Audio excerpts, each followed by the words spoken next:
Abra sua Bíblia comigo, no livro de Gênesis, capítulo 6.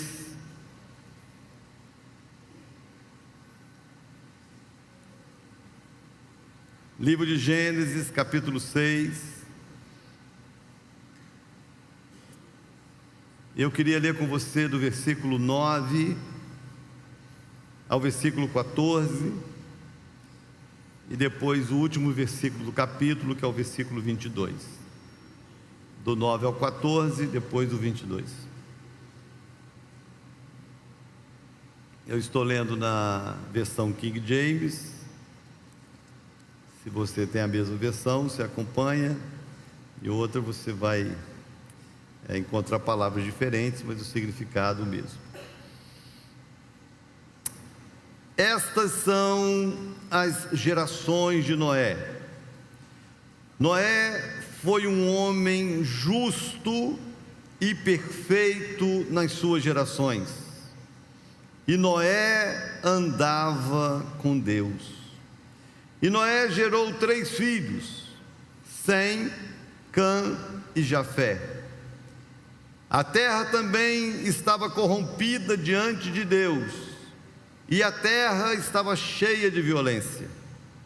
E Deus olhou para a terra, e eis que ela estava corrompida, pois toda a carne havia corrompido o seu caminho sobre a terra. E Deus disse a Noé: o fim de toda a carne chegou diante de mim, pois a terra está cheia de violência por meio deles. E eis que eu os destruirei com a terra. Faze para ti uma arca de madeira de gofer. Farás compartimentos na arca e a betumarás por dentro e por fora com betume. Verso 22. Assim fez Noé, segundo tudo o que Deus lhe ordenou, assim ele fez. Pai amado, mais uma vez queremos expressar nossa alegria, louvor, adoração e gratidão por estarmos mais uma vez na tua casa e diante da tua palavra, que é sempre um momento único para nós, meu Deus, porque ouvir a tua voz é determinante para todas as áreas da nossa vida.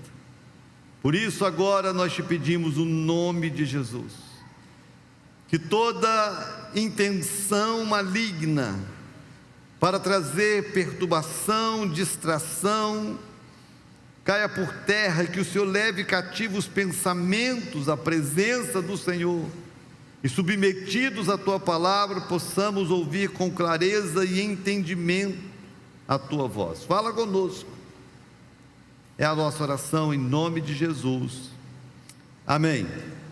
Amém ou amém? Muito bem. Eu estava conversando com um casal hoje do culto, e a gente falando sobre o decreto do ano. O termo resiliência, ele é muito interessante, porque ele é um termo usado em vários segmentos. Ele é usado na psicologia, ele é usado na física, ele é usado em vários segmentos, e cada segmento ele tem um conceito ou termos que traz um conceito diferente, porém a essência é a mesma, que é perseverança, insistência, recomeço, sempre essa ideia. E eu trouxe aqui uma definição. Podemos definir resiliência como a capacidade de enfrentar e superar adversidades. Para definir o comportamento resiliente, é preciso levar em conta 2 fatores: crise e superação. A pessoa resiliente é aquela que compreende o problema que está diante dela e mobiliza recursos para superá-lo. O que é ser resiliente?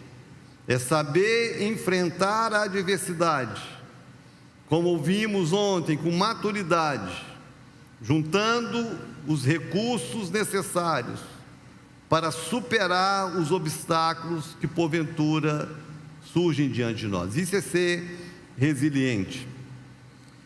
E o cenário, de uma certa forma, eu acho que global, sinaliza que seremos muito desafiados a sermos resilientes, porque não vai faltar desafio, não é verdade? Não vai faltar desafio para você como indivíduo, como é o normal, né, da vida. Não vai faltar desafios como família, como nunca falta. Não vai faltar desafios para a igreja. Eu acho que esse ano, de alguma forma, isso vai potencializar.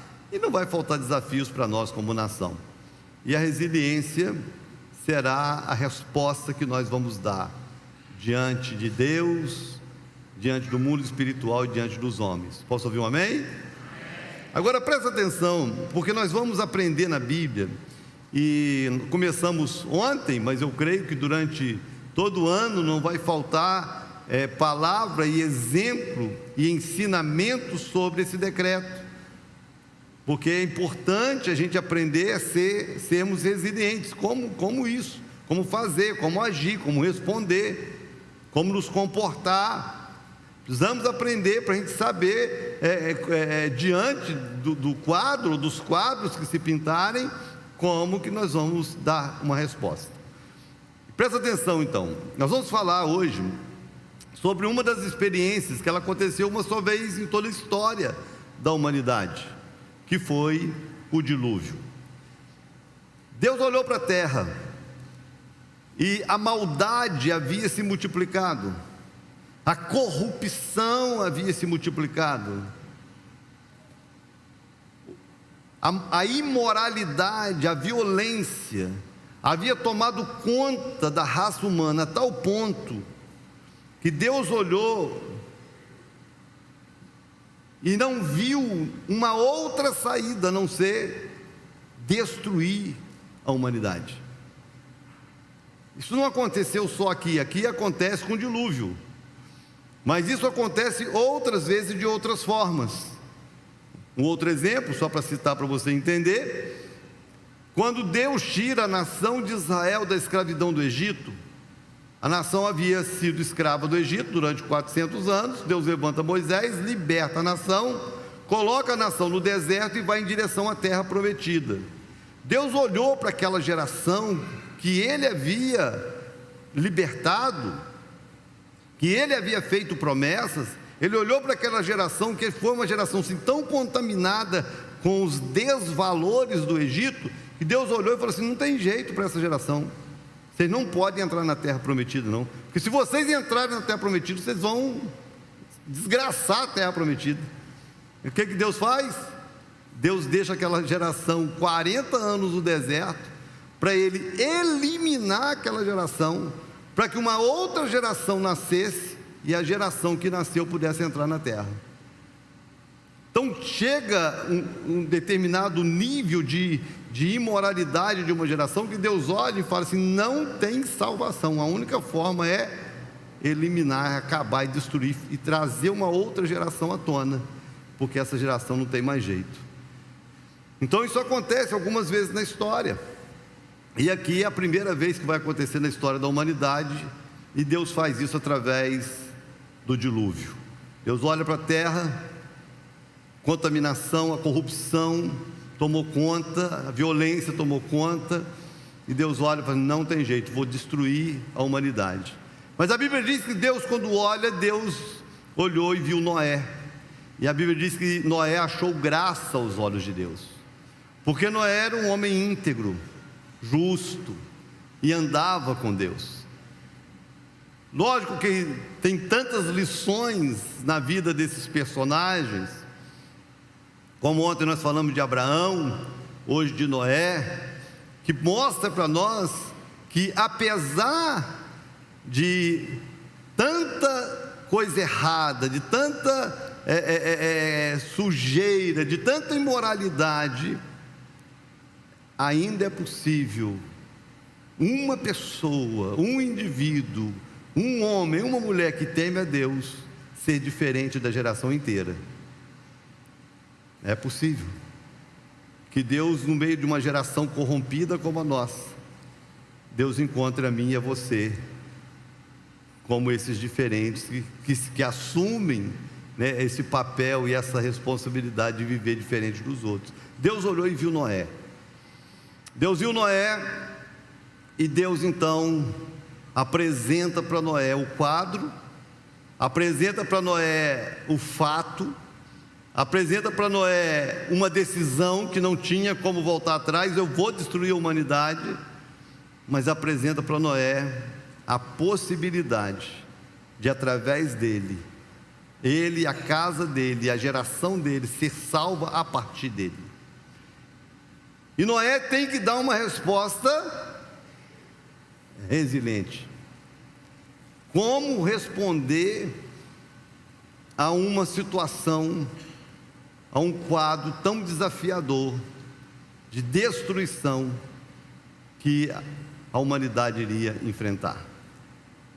E eu queria falar sobre resiliência a partir de uma pergunta: o que define a verdadeira resiliência na vida de uma pessoa? E eu coloquei a pergunta verdadeira resiliência porque eu acho que hoje a gente começa a aprender algo sobre esse decreto, para a gente não confundir no meio da caminhada resiliência com alguns outros comportamentos, como por exemplo, teimosia. Tem diferença entre ser resiliente e ser teimoso. Mas se a gente não souber a diferença, a gente corre o risco de ver uma pessoa teimosa e, em nome da sua teimosia, dizer que eu sou resiliente. E às vezes não é. Ele só é um cabeça dura, um teimoso. Então nós vamos começar a aprender hoje sobre a verdadeira resiliência. Vamos lá. Primeira coisa que eu aprendo e que define a verdadeira resiliência é o caráter do resiliente. Não é apenas uma atitude, mas o caráter do resiliente é que vai definir que a atitude dele é de resiliência e não de uma teimosia. E o texto então que eu li já abre dizendo o caráter do resiliente, o caráter de Noé. Noé era um homem justo, Noé era um homem íntegro, Noé era um homem que andava com Deus. Por isso que a atitude de Noé para enfrentar o possível, o dilúvio que viria, a resiliência na vida de Noé é vista porque antes o caráter de Noé veio à tona. E aqui começa de fato, né, a gente aprender que talvez esse será um grande desafio para nós, partindo de tudo que nós aprendemos ano passado sobre maturidade, o quanto a maturidade, eu espero, deveria, ou deve, ou precisa forjar o nosso caráter. Não dá mais para a gente brincar com coisas sérias. Não dá mais. Não dá mais para brincar de cristão com um pé na igreja e o outro no mundo. Não dá mais para brincar de cristão vivendo uma vida de aparência religiosa, mas onde o nosso testemunho não glorifica Jesus. Não dá mais. Até mesmo porque o que vai dar a autenticidade às nossas resistências é o nosso caráter. O que gera confiança nas pessoas que vê você lutando por algo é o seu caráter. É por isso que é possível que duas pessoas estejam lutando ou pleiteando pela mesma causa e uma inspire confiança e outra não. Já viu isso? Às vezes tem uma causa, e tem duas pessoas lutando por aquela causa,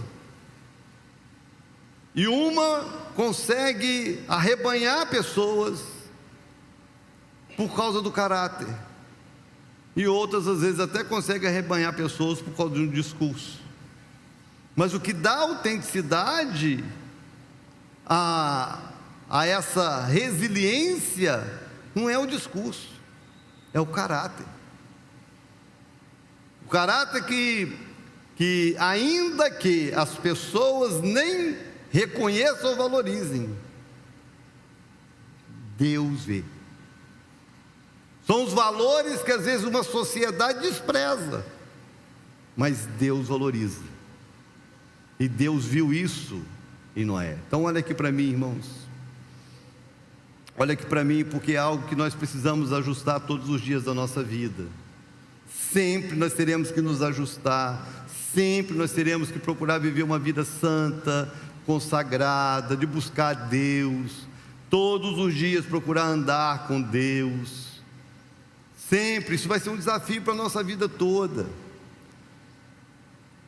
Mas diante de um decreto tão desafiador, nós vamos precisar levar isso mais a sério. O comportamento que você tem fora da igreja, o comportamento que você tem no seu trabalho, na sua escola, o comportamento que você tem na sua família, o comportamento que você tem perto de pessoas que não têm o mesmo conhecimento de Deus que você tem, o seu nível de integridade vai ser determinante para que a sua resiliência seja respeitada. Então preste atenção nisso. E algo para a gente avaliar. O que as pessoas falam de você? Você já fez essa pergunta? Você já se fez essa pergunta? Você tem coragem de se fazer essa pergunta? O que as pessoas do seu convívio pensam da sua vida com Deus? O que as pessoas do seu convívio pensam da integridade do seu relacionamento com Deus? O que as pessoas pensam de você? E uma outra pergunta mais séria do que essa: o que Deus vê em você? O que Deus vê em mim? Qual o nível de justiça, de integridade, de intimidade com Ele que Ele vê em mim? Para que Ele possa confiar em mim e confiar a mim desafios maiores do que eu, certo que eu não vou falhar, que eu não vou desistir, que eu não vou negociar valores, porque é uma prática bíblica, é uma prática divina, Deus acreditar em pessoas.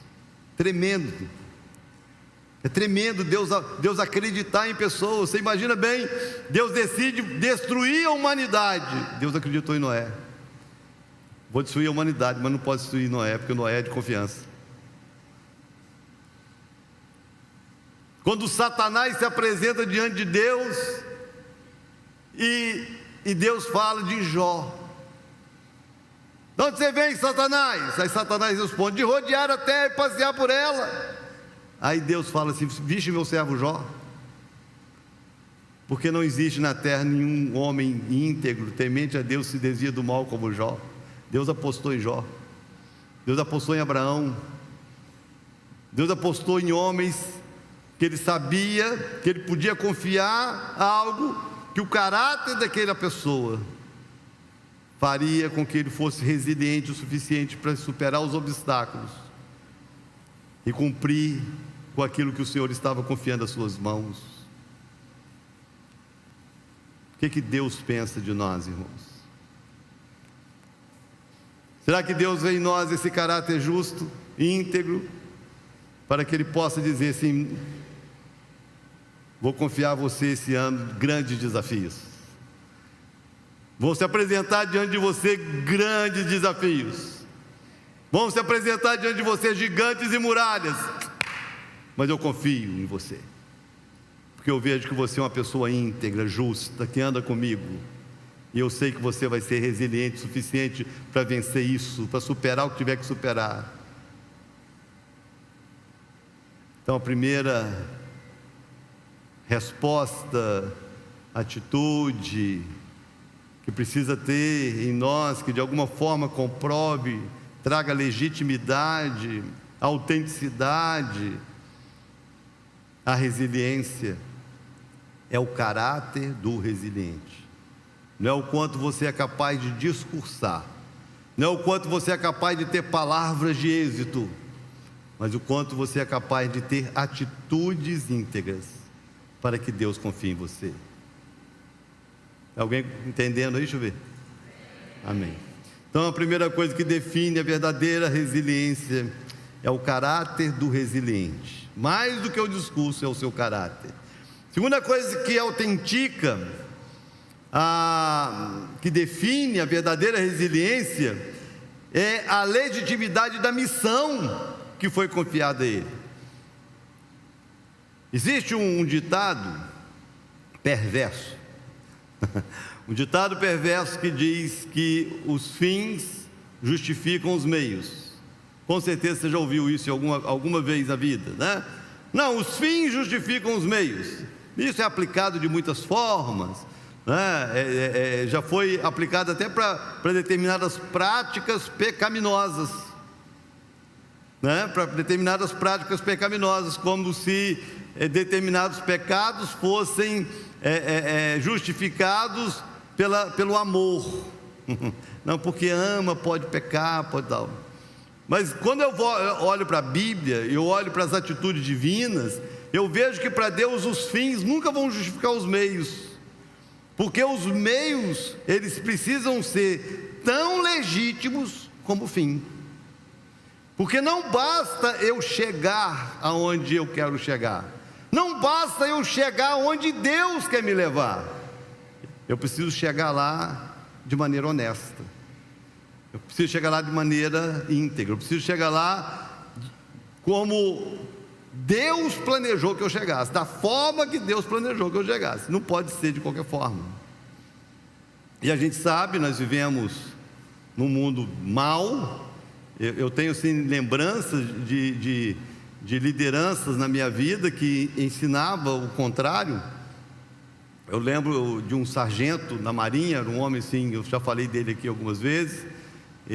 A gente olhava para esse sargento assim, com muito respeito. Ele tinha uma voz de autoridade que chamava atenção e se destacava dos demais sargentos lá da escola. E uma certa vez ele falou que na frente de todos os sargentos, tinha tenente, tinha os recrutas, toda a equipe lá reunida, e ele falou assim: aqui eu não tenho amigos, eu tenho companheiros de farda.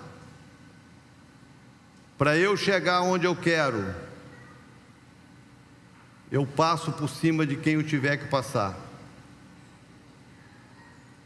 E ele falou isso com tanta assim convicção de que ele estava certo, porque dentro do regime militar, isso era uma prática tão comum, e a gente está vendo que é comum até hoje, uma pessoa para chegar onde ela quer, ela não está nem aí se vai prejudicar uma nação inteira, né?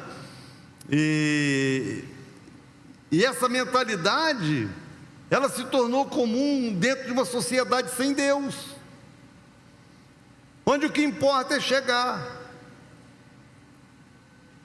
onde o que importa é prosperar, independente se a minha prosperidade prejudicou alguém, independente se a minha prosperidade deu um prejuízo em alguém, independente se a minha conquista fez mal para outra pessoa, desde que eu chegue. Mas só que o que vai trazer uma legitimidade à resiliência é se o caminho, se a forma com que eu cumpri a minha missão foi legítima. Aí Deus chega e dá para Noé uma tarefa: construa uma arca. No mesmo tempo, presta atenção porque eu acho muito interessante, porque depois do dilúvio, logo depois do dilúvio, que a humanidade volta a crescer, multiplicar e se formar de maneira organizada, logo depois surge um grande homem chamado Nimrod. Nimrod foi um grande líder na sua geração. E Nimrod, ele dá assim, alguns detalhes, algumas ideias na Bíblia, de que Nimrod ele era uma pessoa muito temida, por causa de uma liderança muito forte. E ele foi o responsável que encabeçou a construção da Torre de Babel. E qual era a proposta da construção da Torre de Babel? A proposta da construção da Torre de Babel era construir algo que, caso viesse um outro dilúvio, quem estivesse no topo da torre não morria. Olha bem, e o texto diz que eles intentaram fazer algo que tocasse o céu.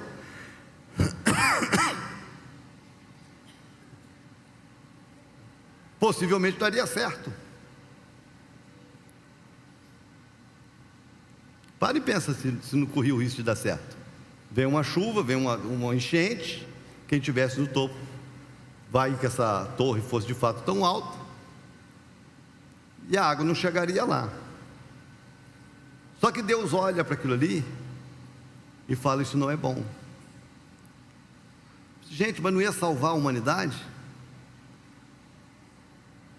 Mas não era algo que tinha nascido no coração de Deus. Olha que coisa. E tem algo que me chama atenção, e que para mim me chama-se muita atenção, é que quando Noé começa a construir a arca, por pelo menos 100 anos, ele prega sobre o dilúvio, e ele constrói a arca, e ninguém acreditou nele. Nimrod começa a construção de uma torre, e a comunidade inteira se agregou a Nimrod para ajudar na construção da torre. Isso significa que projetos o fato de ter grupos ou maioria envolto no projeto não significa que seja de Deus. Que doideira, né? Que loucura. O que é que faz, irmãos? O que é que traz a legitimidade da missão, da estratégia? Primeiro e acima de tudo, é a diferença daquilo que nasce no coração de Deus e daquilo que nasce no coração perverso de uma pessoa. E aqui vem um grande desafio para a nossa resiliência. Se aquilo pelo qual estamos lutando e a forma pela qual lutamos por algo, se a estratégia que estamos usando é algo que nós decidimos, porque a gente acha, ou porque todo mundo está fazendo, então eu vou fazer também, vai dar certo, ou é algo que nasceu no coração de Deus, Deus me entregou, e Deus falou: faz isso aqui, que se você fizer eu vou honrar você. É isso que vai ser determinante. Não basta chegar lá. Fala com a pessoa que está do seu lado assim, ó, não basta chegar lá, tem que ser do jeito de Deus. Chegar não é suficiente, construir a torre não é suficiente, se salvar de um dilúvio não é suficiente. O que faz, o que traz a legitimidade, a autenticidade, é saber que aquilo que foi feito debaixo de uma direção divina.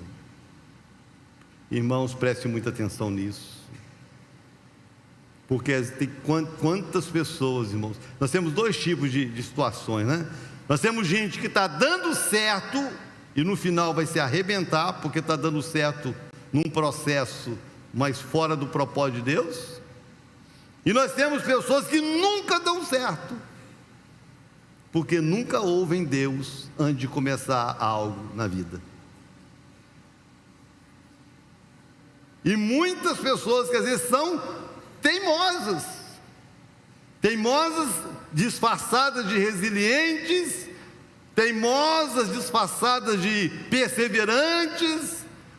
E o que vai fazer a diferença dessa teimosia é justamente se a missão, se a estratégia é minha ou é de Deus.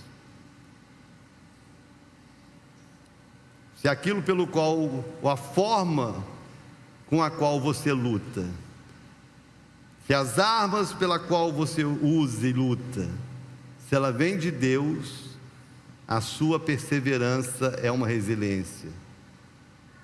Mas se é pura vaidade humana, você não passa de um teimoso, que no final vai dar errado. Deu para entender ou não? Agora presta atenção, porque isso é aplicado em todas as áreas da nossa vida. Então presta atenção, se aquilo pelo qual você está insistindo tanto, aquilo pelo qual você briga tanto, se isso nasceu no coração de Deus ou só no seu. Presta atenção nisso. A arca não era um projeto de Noé, mas um projeto de Deus. Um projeto de Deus que se torna a missão de Noé. E a diferença é que a torre era um projeto de Nimrod, a arca um projeto de Deus. O que autentica a resiliência é a legitimidade da missão. Aí a pergunta novamente: em que estamos envolvidos e investindo nossa vida e nosso tempo? Em quê? Presta atenção, irmãos. Nós estamos começando um ano. E tem um erro que vem sendo cometido por algumas pessoas há muitos anos. O ano, ele não se torna novo simplesmente porque mudou 22 para 23. O ano se torna novo quando nós mudamos de atitude a partir de um novo ciclo. Deus inaugurou um novo ciclo na nossa vida. Posso ouvir um amém? A partir de meia-noite, irmãos, não muda só uma data, muda um ciclo. Deus está começando algo novo. Deus está virando uma página, te dando um livro em branco. Mas não adianta Ele te dar um livro em branco e você continuar escrevendo as coisas velhas. Não adianta Ele te dar um livro em branco e você continuar construindo as coisas com as mesmas atitudes, investindo nas mesmas áreas, teimando nas mesmas direções, nas mesmas missões, que não nasceu no coração de Deus. Reveja os seus investimentos. Em que você tem gasto a sua vida? Se vale a pena.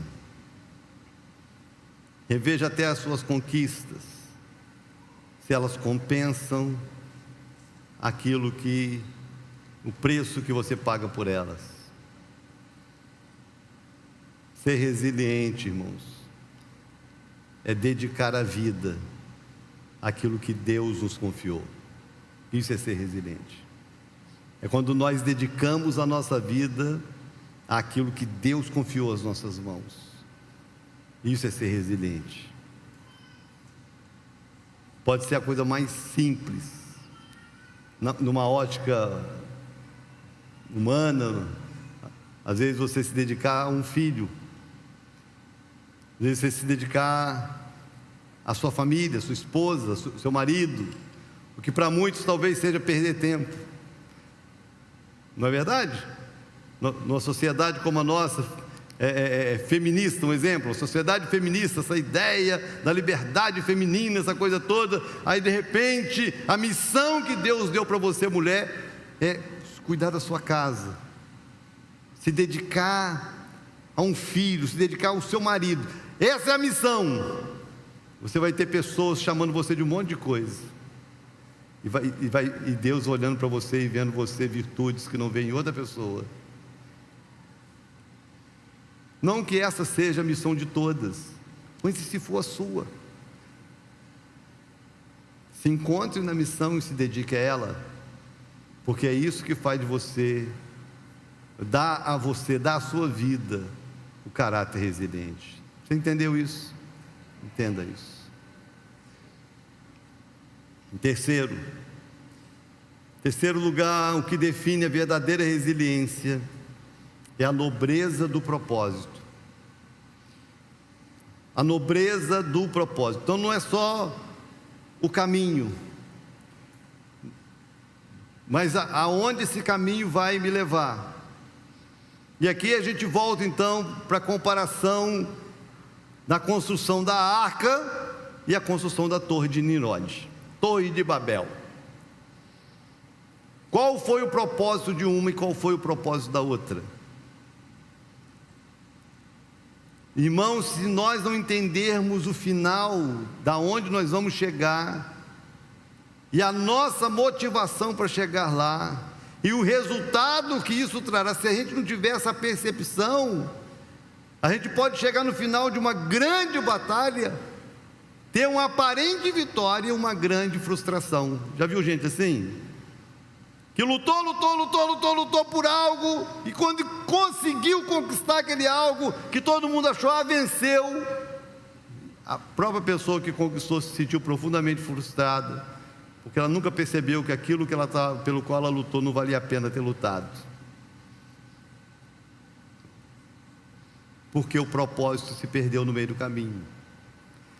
E a grande diferença, irmãos, a grande diferença da arca, da construção de uma arca, que salva Noé, que salva a sua família, que salva a sua geração, para a construção da Torre de Babel, a grande diferença de propósito, é que a Bíblia diz, que quando eles começaram a construir a Torre de Babel, que eles queriam que o nome deles fosse engrandecido e reconhecido como grande na terra. Olha que coisa, nós vamos construir algo tão grande, mas tão grande, tão relevante, que quando a gente terminar, vão falar da gente o resto da vida. Aquele ali foi quem construiu a torre, nosso nome será lembrado. Quando Noé constrói uma arca, o único propósito de Noé era que Deus fosse glorificado. Essa é a grande diferença. Se o seu sucesso é só para receber aplausos, você não pode dizer que foi conquistado com resiliência. Ele foi conquistado com vaidade. A resiliência, irmãos, o final dela, seja na queda de um gigante, seja na queda de uma muralha, seja na construção de uma arca, no final, o propósito final na vida de um resiliente é ver Deus sendo glorificado. Agora olha para mim aqui, porque todos nós erramos muito. Quando a Bíblia diz que tudo é vaidade, uma verdade difícil, dura, mas é uma verdade. E uma tendência da alma humana é alimentar a própria vaidade. Mas no ano da resiliência, nós seremos desafiados a vencer a própria vaidade, para que através da nossa vida, o nome de Deus seja glorificado. Presta atenção, irmãos, se chegar no final desse ano, ninguém aplaudir, se chegar no final desse ano, ninguém elogiar, se chegar no final desse ano, ninguém olhar para a nossa vida e ver grandes coisas, mas se chegar no final desse ano, Deus olhar para nós e Deus for glorificado através de nós, nós fomos resilientes, nós cumprimos com nobreza o propósito de Deus. Você entendeu essa palavra, irmãos? Não tem a ver com aplauso, não tem a ver com conquistas humanas, materiais, tem a ver com glorificar a Deus. Esse é o propósito. Fazer para Deus, fazer do jeito de Deus, e no final de tudo, glorificar a Deus. Isso nos faz verdadeiramente resilientes. Por isso vale a pena ser resiliente. A minha oração, nós vamos participar da ceia, é que debaixo dessa graça, unção, revelação, nós consigamos vencer todos os adversários da nossa alma, e não são poucos, irmãos. Às vezes os adversários espirituais, a gente consegue discernir com mais facilidade, não é verdade? Manifestou um capeta ali, é fácil a gente discernir que é capeta, de vai lá, expulsa e manda embora, né? Mas os adversários da alma, eles são muito internos, muito pessoais, muito camuflados, muito sutis. E é com muita sutileza que às vezes nós somos vencidos pelos adversários da alma. Nós nos perdemos na nossa vaidade, nas nossas motivações. Que a resiliência nos guarde no caminho. Que a resiliência nos guarde no propósito. Que a resiliência nos guarde íntegros e fiéis. Que a resiliência nos faça assim chegar até o final e glorificar a Deus. Vamos começar essa noite, amém ou não amém? Amém.